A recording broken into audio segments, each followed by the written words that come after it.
Yeah, That's it was right. always set for, Yeah. well, I felt like I was kind of remiss in not bringing it up, but then, gee, when I found out you were coming here, I Yeah. thought, well, fine, better I say. All right, well. Well, Lou, we meet again, you Yeah. know, every 2 or 3 weeks we're Yeah. sitting down talking, which is very nice. But you're playing this character now who's called Chappie Sinclair. Mhm. And I know that a lot of people think that you're really the General Chappie. Yeah. What was his last name? Davis. Chappie Davis. Yes. But is there any connection with Chappie No. Davis? No, when I read it, I thought that's who it was. And I got really excited, but that film is yet to be done. I hope I get the chance to do that one. Oh, I get a chance to, once a year, except for the last couple of years I've been so busy, I MC the Tuskegee Airmen's benefit, the dinner. They have a reunion dinner, and they honor a person once a year in California, and I always MC that. But the last couple of years I've been too busy to do it. And in return, they promised me the rights to the Tuskegee Airmen story, which General Davis was in charge of. All right. Yeah. So maybe that's still coming in the future. For the future, then, Uh-huh. let's hope. Okay. Did you have, Lou, any reluctance at all to play another military man? No, this is a different kind of military man. He's older, and he's a father figure, and he's a little softer. And he comes on kind of gruff, but he's nowhere near Sergeant Foley at all. So there's a difference. Do you feel, or when you were getting the role together, did you feel that this character would actually cooperate in this kind of adventure with the boy? Or did you think, wait a minute, he's a retired military man, he'd never do that? Well, I played that way until you get the information that they're going to kill this man for really doing nothing. And the man really did help me in the past, if you remember the story. He helped me. And as they say, I can't say the full line here, but there's something about killing nice men that really make me very angry. And he's a man of principle like that. When he decides to do something, then he's done. You know, when he's made up his mind, he goes ahead and does it. I like those kind of characters. But the thing that got me to this part was the relationship. The relationship between myself and that kid does more for the future of America, and especially young minds are concerned, than any kind of legislation or picketing or whatever it is. They see that this relationship is so nice that when they go out and they see an older man, and especially an older black man and a white kid, they see a positive thing. They see it's great for the future of America, for those relationships to come about. And it breaks all barriers. And I like relationship films, especially successful relationships. And has your own boy seen it yet? Yeah, he saw it. We went to a screening.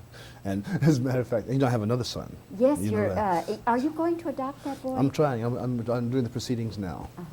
I hope that his mom, now that he sees him, that he's fat and he's healthy and stuff, wants him back. But that would be natural if she does. But the kid says, no way. He's staying home with me. He's in love. But when he came to the house, of course, he was a slim, little hungry kid. Now I call him Refrigerator. And he gets along fine with your son? Oh, yeah, they're inseparable. They're inseparable. Now my son, the older son, who's 11, and the new kid is 8, has a teacher's role. He's a big brother now, and his whole attitude and bearance is this mature 11-year-old older brother kind of thing. He's teaching him about the computer, and he finds out that he's got to teach him how to swim. And all of a sudden, he's got a companion in the house. There's a kind of thing when you get fairly famous, the children of famous people, they get happy, but in an isolated circumstance. They don't go out to the schoolyards because you're afraid they're going to get kidnapped and things like that. And the other kids are sons and daughters of famous people, but they're in private school. My boy is at a very good school, the best in L.A., but he stays to himself a lot. He's an egghead. He likes the computer. He likes to build things. Now he's got a partner. And what has happened is that the younger kid says he wants to play football, and the older kid now says he wants to play tennis. Now they're getting physical. And I like that. I like that.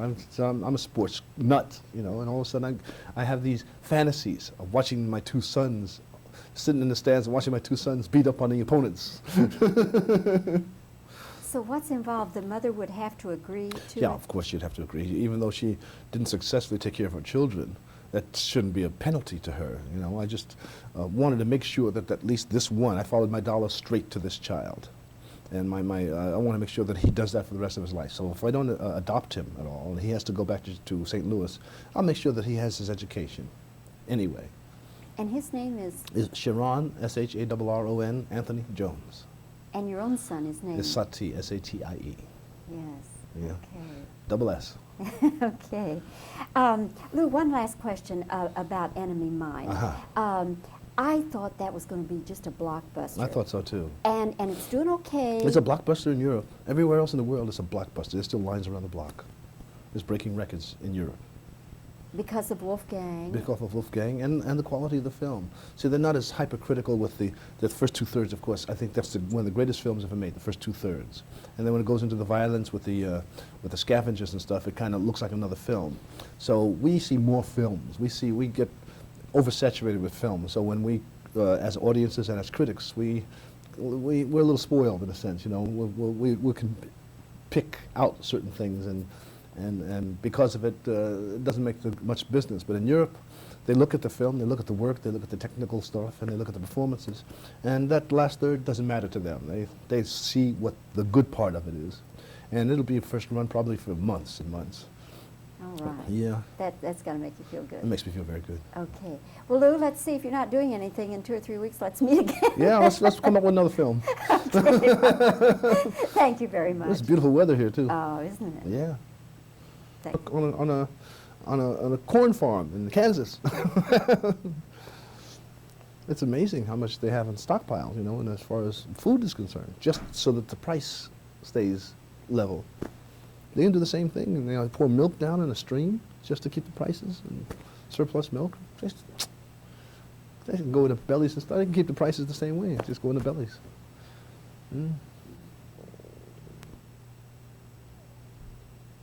Lou, at any time, did you question whether a retired military man would actually do what this character has to do?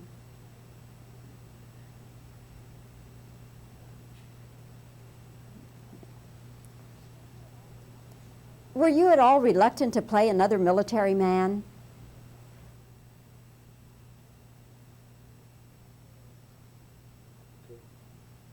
Are you planning to adopt this young boy?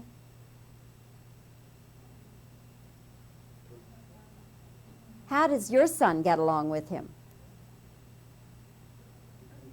All right. What is the Dallas connection with this movie?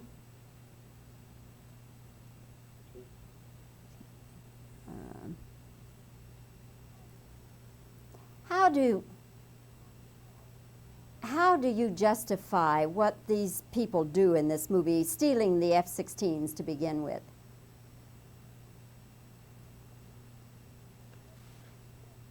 Jason, I think boys your age and even younger will look at this movie and think, oh, that guy's got to be having the most fun in the world. Did you have a good time?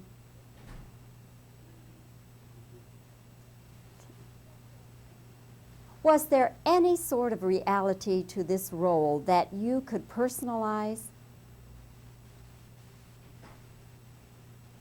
Relate to. Try that again. Okay. Relate to. Was there any reality to this role that you personally could relate to?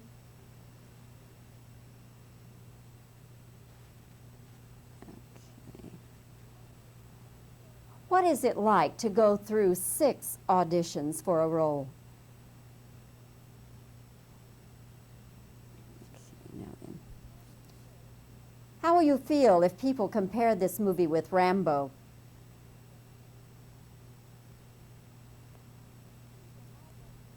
People are going to raise the question about whether or not citizens have the right to take foreign matters into their own hands.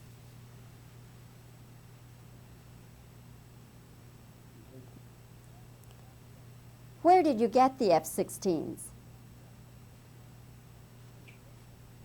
Who flew them? Actually, where did you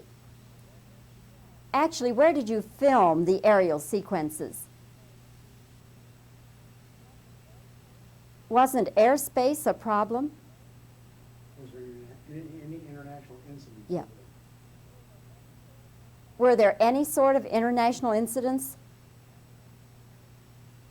Let's quit. Let me just do Okay. some odd shots, Bobbie. I'm ready Okay. for it now. Okay. We can always fill in with. Let's go ahead and do something.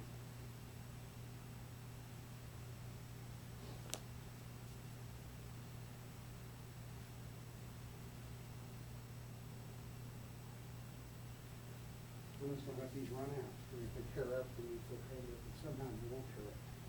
Just keep them